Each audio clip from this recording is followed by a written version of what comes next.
एक नई रिसर्च आई है ह्यूमन रिप्रोडक्शन में। जर्नल है जो बहुत रिस्पेक्टेड हमारा जर्नल है। उसके अंदर ये आया है कि जिन लोगों का वेट बहुत ज़्यादा है, अगर वो कम कर लेते हैं तो सीमन काउंट ठीक हो सकता है, बेहतर तो हो ही सकता है। बहुत सारी रिसर्च इससे पहले है जो नेगेटिवली इम्पैक्ट करती है। आपके मोटापा अगर ज़्यादा है तो स्पर्म काउंट ख़राब होता है। इस बारे में तो सब कुछ बताऊंगा, पर अब तक इतनी बड़ी स्टडी नहीं आई थी कि वज़न कम करने से आपका स्पर्म काउंट ठीक हो सकता है। इसलिए ये वीडियो बना रहा हूँ जिसमें आपको ये बताऊँ मोटापा, ओबेसिटी और आपके स्पर्म काउंट, स्पर्म कॉन्सेंट्रेशन और बेबी होने में कितना कोरिलेशन है। मैं doctor Sunil Jindal, reproductive medicine specialist. सबसे ज़्यादा आनंद प्राप्त होता है आपको बेबी देने में, पर इस वीडियो में मैं आपको वो सब चीज़ बताने वाला हूँ जो आपको किसी ने आज तक नहीं बताई होंगी। ये सारे पॉइंट्स के बाद में आपको नंबर 4 बहुत ही इंपॉर्टेंट है सुनने के लिए, और बोनस टिप ऑफ कोर्स वो है जिसको आपको यूज़ करना है। देखते रहिए और चालू करते हैं इस वीडियो पे मोटापे पे।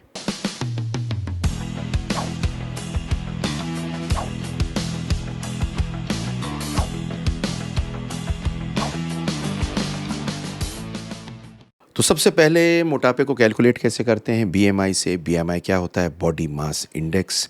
कैलकुलेट कैसे करते हैं? कैलकुलेट में आपका वेट होता है और वेट को आप डिवाइड करते हैं हाइट से, जो मीटर स्क्वायर में लिया जाता है। बहुत सारे कैलकुलेटर हैं इंटरनेट पे, आप कैलकुलेट कर सकते हैं। अगर आपका बीएमआई 18.5 से 25 है तो आप हेल्दी हैं। 25 से 29 या 30 के पास है तो ओवरवेट है, और 35 के ऊपर तो बिल्कुल ओवरवेट है। और अगर ये आपका बीएमआई उससे कम है तो इसे एक तरह से अंडरवेट 15 के नीचे कहा जा सकता है। अब क्वेश्चन आता है, ओबेसिटी मेल इनफर्टिलिटी को कैसे अफेक्ट करता है? देखिए, एक ज़माना था जब मोटा कोई होता ही नहीं था, सब बड़ी मेहनत करते थे, किसान होते थे, मेहनत में चलते थे। लेकिन जब से इंडस्ट्रियलाइजेशन आया है, पिछले 4 डेकेड्स में मोटापा बहुत बढ़ गया है। और एक बड़ी अजीब सी स्टडी आई, और ये स्टडी ये आई कि पिछले 40 सालों में 50 से 60% स्पर्म कम हो गया है। इस कम होने में एक बहुत बड़ा रोल है मोटापे का, और इस मोटापे की वजह से स्पर्म काउंट ग्लोबली कम हुआ है। मोटापा थमने का नाम नहीं ले रहा, लोग सुनते नहीं हैं, और धीरे धीरे करके सिर्फ मोटापे से स्पर्म काउंट कम नहीं हो रहा, कुछ चीज़ें और हो जाती हैं। मोटापे की वजह से इरेक्टाइल डिसफंक्शन हो जाता है, आपका इरेक्शन नहीं होता, आप इंटरकोर्स नहीं कर पाते। सिस्टमिक इन्फ्लेमेशन होती है, पूरे बॉडी में इन्फ्लेमेशन होती है और सूजन आ जाती है। स्पर्म की मोटिलिटी कम होती है, स्पर्म की क्वालिटी कम होती है, और टेस्टोस्टेरोन हार्मोन जो किंग ऑफ हार्मोन है, ये कम हो जाता है। तो मोटापे की वजह से ये सब चीज़ें हो जाती हैं। अब स्पेसिफिकली कुछ स्टडीज़ हैं जिन्होंने अलग अलग चीज़ में निकाली है। एक ने ये निकाला है कि अगर आप मोटापा है तो 3 गुना ज़्यादा चांस है आपका स्पर्म होने का, number 1। Number 2, in general body mass index correlates with lower sperm count. बहुत सी स्टडी आई है, नंबर 3, जिसमें आपका मोटापा ज़्यादा होने की वजह से स्पर्म मॉर्फोलॉजी खराब है। नंबर 4, कुछ स्टडीज़ आई हैं जो ये बताती हैं कि मोटापे में मॉर्फोलॉजी मतलब बनावट कम होने के साथ में डीएनए भी खराब होता है। और सबसे बड़ी बात ये आई है कि कुछ स्टडीज़ में आया है कि जब आप एक्सरसाइज नहीं करते, और ये सिर्फ आपको फ़र्क नहीं देता, आगे चल के आपकी आगे की पीढ़ी को भी फ़र्क देता है। इसलिए इम्पॉर्टेंट ये है कि आप इन सब चीज़ों को देखते हुए अपने मोटापे को कम करें। देखिए, एक चीज़ को समझ लीजिए। एक मैं आपको अभी एक ग्राफ दे रहा हूँ। स्टडी में यह आया कि अगर आपका नॉर्मल वेट है तो कम स्पर्म काउंट 24% लोगों में होता है, थोड़ा सा बढ़ा हुआ है तो 25 में, लेकिन अगर आप मोटे हैं तो 32% मोटों में ओलिगोस्पर्मिया होता है। अब आ जाते हैं एजोस्पर्मिया में, जिनके स्पर्म नहीं होते। नॉर्मल वेट होने पे अगर 2.5% आता है, ओवरवेट में करीब 5% आता है, और जो ओबीज हैं, ज़्यादा मोटे हैं, उनमें 7% तक एजोस्पर्मिया हो सकता है। ये बहुत सीरियस चीज़ है हमारे समझने के लिए। अब अगली चीज़ आती है डाइट एंड मेल फर्टिलिटी। क्या डाइट पे कोई फ़र्क पड़ता है? ज़बरदस्त फ़र्क पड़ता है। देखिए ट्रांस फैट है ना, जो ये आप चिप्स में खाते हैं, मैकडॉनल्ड के चिप्स में खाते हैं, हल्दीराम की भुजिया में खाते हैं, जो धका धक समोसों में और इनमें जलेबियों में खाते हैं आप ट्रांस फैट, और बेकरी के प्रोडक्ट, ये जहर है आपके स्पर्म के लिए, क्योंकि उनकी क्वालिटी और मोटिलिटी दोनों कम करती हैं। आपको जो फैट लेना है वो ओमेगा 3 फैटी एसिड लेने हैं, ट्रांस फैट इस तरह के नहीं लेने। दूसरी चीज़ आती है, क्या इसकी वजह से टेस्टोस्टेरोन पे कोई फ़र्क पड़ता है? बिल्कुल फ़र्क पड़ता है। देखिए टेस्टोस्टेरोन एक बड़ा वाइटल रोल प्ले करता है आपकी सेक्स में, आपके स्पर्म काउंट में, प्रोडक्शन में, और अच्छे स्पर्म के अलावा आपके हेल्दी होने में।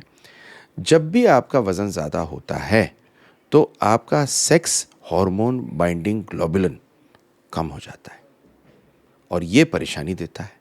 नंबर 2, आपकी चर्बी में आपका टेस्टोस्टेरोन ईस्ट्रोजन में कन्वर्ट हो जाता है, फीमेल हार्मोन में, ये दिक्कत देता है। एक 2018 की स्टडी है और उसमें आया कि ओबेसिटी से स्पर्म प्रोडक्शन पे फ़र्क नहीं पड़ता, ये सेक्सुअल परफॉर्मेंस पे बहुत बड़ा फ़र्क देता है और इरेक्टाइल डिसफंक्शन देता है। और ये देखा गया है कि शायद ये आपका टेस्टोस्टेरोन कम होने की वजह से होता है। अब क्वेश्चन आता है कि साहब मोटापा तो हो गया, टेस्टोस्टेरोन के लिए डाइट क्या लूँ?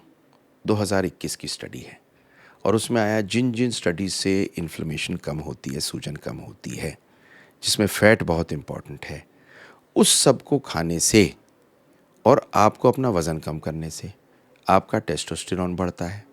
और उन्होंने ये देखा कि जब जब वो अनहेल्दी चीज़ें लेंगे तो टेस्टोस्टेरोन और कम होगा।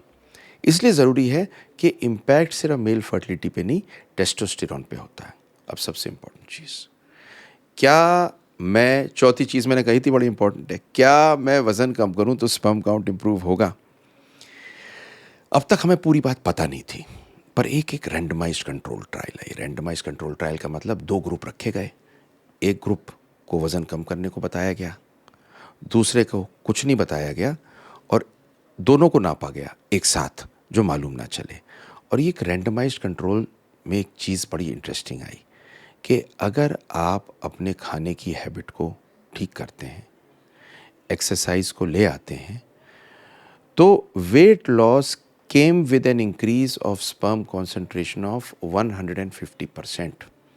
आपका स्पर्म काउंट 150% तक बढ़ पाया। एंड जिन्होंने 1 साल तक ये मेंटेन कर लिया, उनका स्पर्म इम्प्रूवमेंट बढ़ता चला गया। एंड जिनका वेट दोबारा से आ गया और एक्सरसाइज उन्होंने नहीं की, उनको स्पर्म काउंट की क्वालिटी डाउन हो गई। तो लॉन्ग टर्म में आपके अपने वेट को सिर्फ मेंटेन नहीं करना, आपको एक्सरसाइज भी साथ साथ करनी है। और एक ऐड किया इसने कि प्रीवियस रिसर्च में ऐड किया कि पॉजिटिवली ये इम्पैक्ट करता है स्पर्म क्वालिटी में। तो है तो छोटी स्टडी, पर एक चीज़ बता देती है कि अंधेरा नहीं है आगे, आप वज़न कम करेंगे तो आपका वेट, स्पर्म ठीक हो सकता है।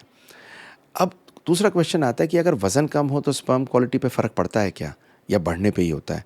तो 2019 की एक स्टडी आई जहां बीएमआई में ये देखा गया कि जिन लोगों का बहुत कम वज़न है, लो बीएमआई है, ये भी नेगेटिवली अफेक्ट करता है स्पर्म क्वालिटी को। तो अगर आपका नॉर्मल वेट है, वही आपके लिए अच्छा है। इनफैक्ट मैं आपको एक बहुत इंपॉर्टेंट स्टडी दिखाता हूँ, इसका ग्राफ देखिए। आप अगर अंडर वेट हैं तो ओलिगोस्पर्मिक 25% है, नॉर्मल वेट में 24% है, कोई ज़्यादा फ़र्क नहीं। पर एजोस्पर्मिया में बहुत फ़र्क है। उस पर्टिकुलर स्टडी में जब वो एजोस्पर्मिक लोगों को देख रहे थे तो 9.8% नॉर्मल वेट में थे और करीब 22% ओवरवेट में थे। उस स्टडी में, नॉर्मल पॉपुलेशन की बात नहीं है ये। मतलब आपके कम वेट होने से भी बहुत दिक्कत आती है। अब अगला क्वेश्चन आता है, can changing your diet and lifestyle improve mail fertility? मैंने आपको बताया था, स्टडी में आ चुका, पर आप करेंगे क्या? इसके अंदर आपको 3-4 चीज़ करनी है। एक तो मेडिटेरेनियन डाइट लेनी है। मेडिटेरेनियन डाइट का मतलब फल, फ्रूट, सब्ज़ी, जो भी चीज़ लाल और पीली हो वो ले लीजिए, और हरी तो ले ही लीजिए। आप कोई भी इसके अंदर कार्बोहाइड्रेट जिसका ग्लाइसीमिक इंडेक्स ज़्यादा है, जैसा का मैदा, धुली हुई चीज़ें, बेकरी का प्रोडक्ट, फास्ट फूड नहीं लेंगे, आप अपना ट्रांस फैट कम करेंगे, जितना चिप्स में नमकीनों में पड़ता है ये ट्रांस फैट कम करेंगे। आप क्या खाएंगे? आप फ्रूट और वेजिटेबल के साथ में लेंगे नट्स, सीरियल्स, होल ग्रेन, बाजरा, ज्वार, आप लेंगे बीन्स, आप लेंगे सीड्स। ये सारी बड़ी मुफीद चीज़ें हैं। इनमें ओमेगा 3 फैटी एसिड के साथ साथ इनके अंदर वो चीज़ें होती हैं जो आपको चाहिए होती हैं। आप फ़िश लेंगे अगर आप लेते हैं, क्योंकि इसमें ओमेगा 3 फैटी एसिड होती है। आप फैट को कम करेंगे। आप डेयरी लेंगे तो आप अच्छा डेयरी लेंगे, प्योर लेंगे, फैट भी ले सकते हैं डेयरी वाला, और आप अपनी शुगर कंजम्पशन को बंद कर देंगे। कोल्ड ड्रिंक वगैरह बिल्कुल बंद कर देनी है। इस रिसर्च ने ये दिखाया कि अगर ये सब चीज़ें लेते हो तो आपका स्पर्म काउंट और स्पर्म क्वालिटी दोनों बढ़ती हैं। साथ साथ क्या लेना है? आपको लेना है जिंक और सेलेनियम। ये दो एक ऐसी मुफीद चीज़ें हैं कि लेने से आपका स्पर्म काउंट इम्प्रूव करता है। तो मैंने आपको ओबेसिटी के बारे में सब कुछ बताया, अब दूंगा एक बोनस टिप। देखिए, एक बात को समझ लीजिए। लोग कहते हैं कि साहब स्पर्म काउंट बढ़ नहीं रहा, कोई दवा दे दीजिए। पर मैं कहता हूँ बिना मरे स्वर्ग नहीं मिलेगा। वज़न ज़्यादा है तो उसे कम कर लीजिए, कोका कोला बंद कर दीजिए, चिप्स खाने कम कर दीजिए। जो पुराने ज़माने में खाना खाया करते थे हमारे पूर्वज या हमारे फादर और दादा भी, वो वाले खाने खा लीजिए, एक्सरसाइज कर लीजिए। जो चीज़ें आपकी हेल्थ ठीक करती है ना, वो आपका स्पर्म ठीक करती है। बड़ा मज़ा आया वीडियो बनाने में, बहुत लोगों को फ़ायदा होगा। ओबेसिटी बढ़ रही है, भेज दीजिए लोगों को, लाइक शेयर सब्सक्राइब कर दीजिए, क्योंकि अगर एक को भी फ़ायदा हो गया ना और वज़न घटाने लगे तो मज़ा आ जाएगा इस वीडियो का। इसीलिए तो ये वीडियो बनाई है। थैंक यू वेरी मच, और देखिए मेरी अगली वीडियो।